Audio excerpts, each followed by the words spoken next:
Hello everyone and welcome back to my channel. In today's One Piece Treasure Cruise video, we are continuing the series with history of One Piece Treasure Cruise Legends, and the featured character this time is Usopp. He is the third official member to join the Straw Hat Pirates and the sniper of the crew. He was born and raised in Syrup Village, and his dream is to be a brave warrior of the sea, just like his father Usopp and the warriors of Elbaf.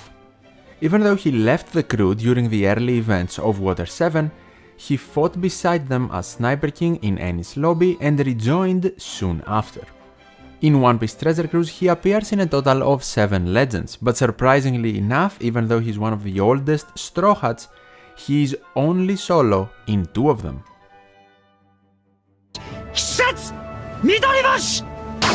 The first ever Usopp legend in One Piece Treasure Cruise was mainly themed after the events of Dressrosa. With his 5-star artwork, we see him illustrated as Usolando after his involvement with the Tontatas, and with his 6-star form as God Usopp. He also has a super evolution in this legend, since it is his first and very outdated at this point legend, which did change him quite significantly.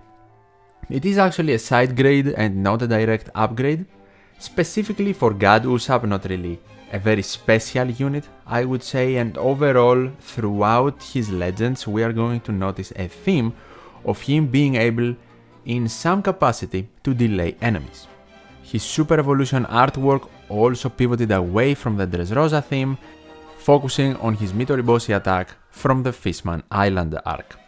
Also, he completely lost his ability to chain boost and then had the ability to HP cut the enemy and also delay through immunity in specific scenarios.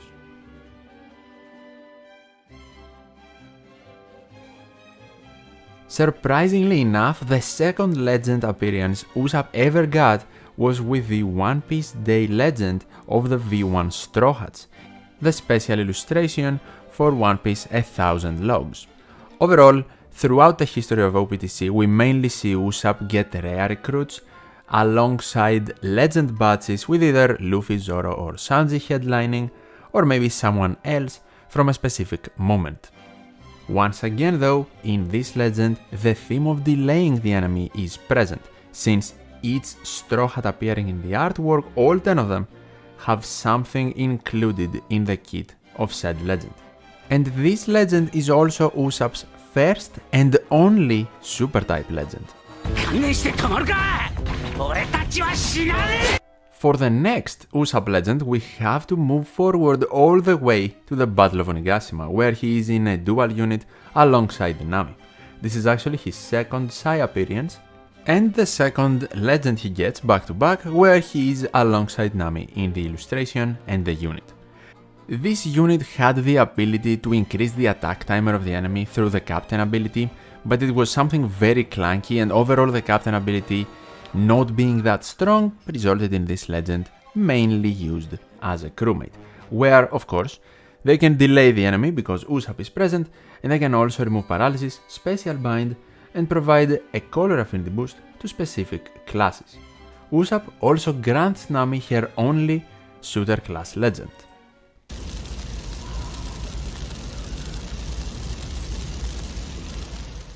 The next legend is Usopp's only Super Sugofest character alongside the rest of the Straw Hats for the V2 Straw Hat crew, where we of course see them before the big battle of Onigashima in their artworks. This is actually the only legend that Usopp appears in the entirety of One Piece Treasure Cruise where we don't see the delay ability having an effect at all. In the Captain ability, in the swap, in the special ability, it's nowhere to be found. Immediately though, one of the best characters in the entire game on release, with one of the best final taps ever released as well, but not a lot more to say here since this one and the 2 previous legends also appeared in the Nami video.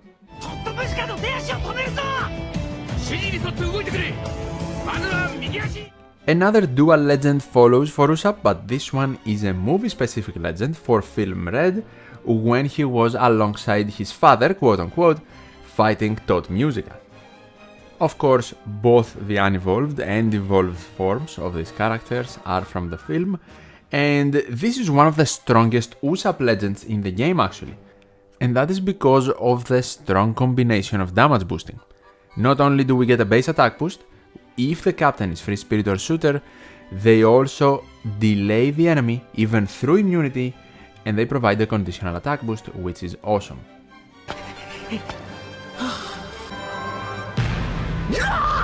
After all these years have passed from V1 Usopp, we get V2 Usopp as a treasure map specific legend from after the events of Wano and the memories of the Straw Hats line of legends with his post-Wano attire and also some of the most important people in his life in the artwork. This Usopp is also Dex, funnily enough, and this is the first superclass character for Usopp, focusing of course on the shooter archetype. Not an amazing release for Usopp, not just because he was tied around treasure map, but also because he is able to delay through immunity even, but doesn't have any way in his kit to actually provide a conditional attack boost for that delay, making the unit a bit clunky because you do need to combine some other unit with him if you want to get full advantage of him ignoring immunity. He can deal with 7 turns of threshold though, which is very good, and then can also boost the damage for Dex, Shooter and Free Spirit characters mainly, and also help with special cooldown reduction, especially from his super special, and the special cooldown reduction there is 10 turns, which is actually very good. And for currently Usopp's final legend, we have a pairing with Lilith as a dual unit where we once again see a super shooter character. And not only that, this unit has a lot of niche mechanics. They can treat bomb and super bomb slots as tandem to apply super tandem attacks. They can deal with 3 turns of damage nullification. They can provide chain boundaries if specific requirements are met, and even ignore immunities. And that doesn't just go for delay, since we do have the delay master Usopp here, but also for increased damage taken under specific requirements. And for the artwork, we have a moment from the Egghead arc of One Piece where our characters were going up against S Snake. And now that we went over all of the Usopp legends in the game, let's go over some fun facts. Let me clarify real quick. If a super evolution is a direct upgrade, it counts as 1 with the 6-star form. If it is a side grade, they count as 2. And for dual units, single form or dual form counts. But if a type or a class is in both, then obviously it counts once. For the colors, Usopp has 3 strength legends in the game, 5 dex ones, making it his most dominant color, 1 Q, the one with his father, 3 Psi, one of them being super type, and he actually has a no int legend. He does have int rare recruits, but no legends, meaning he doesn't have a character of every color. For his classes, his dominant classes of course, shooter with 6, 2 of them being super class, the most recent ones, 5 free spirit, 2 cerebral, and 2 fighter being his 2 appearances with the rest of the Straw Hats. 3 of his legends have super specials and 3 of them have super swaps. As far as banners go, he has 1 super Sugafest character, the V2 Straw Hats, 1 treasure map legend with V2 Usopp, and all the rest of his legends are normal. He has no anniversary legend and no Kizuna legend. For the form distribution in these legends, he has 3 solo characters, his V1 and V2 characters, out of which his V1 has a super evolution as well, and the other one with the V1 Straw Hat crew. He also has 4 dual form legends, out of which none have a super evolution yet. But what was the meta impact of each Usopp legend on release? Starting off with V1 Usopp and the 6-star form, of course, before he got his super evolution, I would say A tier. Even though the legend is completely useless nowadays, back then, with full immunity not being a thing in every single quest almost, Usopp's delay was not only helpful to stall, charge up specials, and maybe reuse them during the quest, but the chain boost for multiple turns could also definitely be helpful. And it's not even because the chain boost is amazing, it's because we didn't have that high chain boosting back then, but also because we didn't have a plethora of units to provide multi-turn chain boosting. Now for his super evolution, I would have to say B tier. I think that the fact that he lost the chain boosting, replaced it kind of with an HP cut, didn't really help his case. The unit was never that impactful, in my opinion. Yes, he can delay through immunity, which if paired up with a unit that can provide a conditional attack boost, can be nice, but he cannot do it himself, he needs help, so not that big of an impact. Especially because the super evolution came years later, after the 6-star was released. For the V1 Straw Hats, easy top of A tier, simply because the unit can do a lot of things and also has the nice ability to remove 5 turns of a debuff on the crew, no matter the debuff, just 5 turns removal. They do have the universal boosting, but they simply cannot go higher because their super type is not amazing. They are not the best captain, even though they are universal. They do use all of the Straw Hats in the crew, so they are limiting your team building. And for rainbow damage, you have a very clunky mechanic to follow with your HP, which is simply not the best. Nami and Usopp will go into the top of B tier. They were not even the best legend on their banner, since Robin and Jinbe were by far better and more useful, more meta impactful. But I would say that as a crewmate, if you needed the utility, Nami and Usopp can be of huge help. The color affinity boosting though, not the best type of damage boosting to have. The V2 Straw Hats will straight go to the S tier. They were one of the best, if not the best legend on their release. Even though they do have all of the Straw Hats in the crew, so yes, they can limit your team building a bit, and they cannot provide superclass or super types. That was kind of overshadowed by the fact that they could provide universal boosting, and they could also enable it. On top of that, they had an amazing final tap, and definitely ways to help you even carry over buffs through multiple stages and avoid possible interruption mechanics. Even them providing rainbow slots and locking them, and rainbow slots being non-manipulatable, was a great way to play around block slots or other debuffs.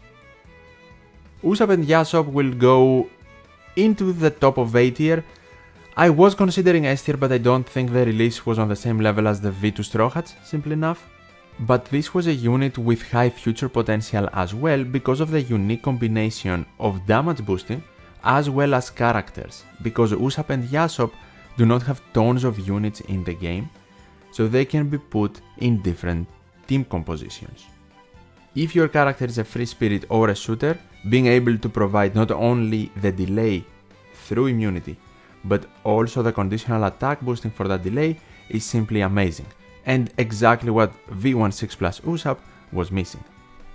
V2 Treasure Map Legend Usopp did not have the best release, definitely a low point for One Piece Treasure Cruise when he released as well, but to be fair, outside of his designated treasure map, I never saw him used. So he was used for the multiplayer if people got him, but after that, not really an amazing unit. He definitely has his positives, but a lot of drawbacks as well. And finally, Usopp and Lilith for the final Usopp Legend, I would say A tier, because they are a versatile unit, right? And they could provide different stuff under specific requirements though. And that's why they can't go into S. They are also a super swap and super special having a unit, having two different colors, which can help depending on the enemy color.